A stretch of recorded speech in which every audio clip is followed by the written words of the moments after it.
السلام علیکم۔ D G I S P R کی لاہور میں مختلف مذاہب کے نمائندوں اور نوجوانوں کے ساتھ خصوصی نشست۔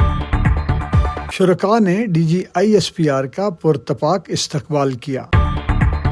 آپ سن رہے ہیں رپورٹ 89.4 سنو ایف ایم۔ میں ہوں فرحت عباس شاہ۔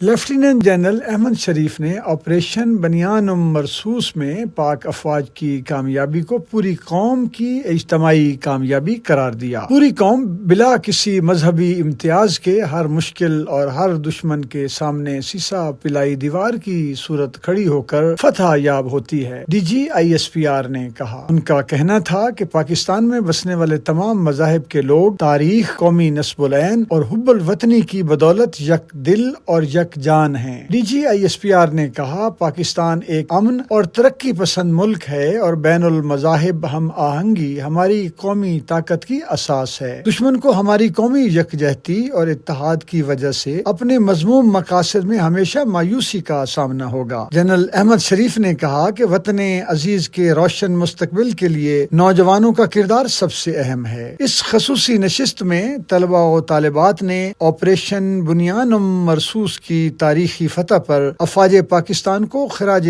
تحسین پیش کیا۔ پاکستان زندہ باد۔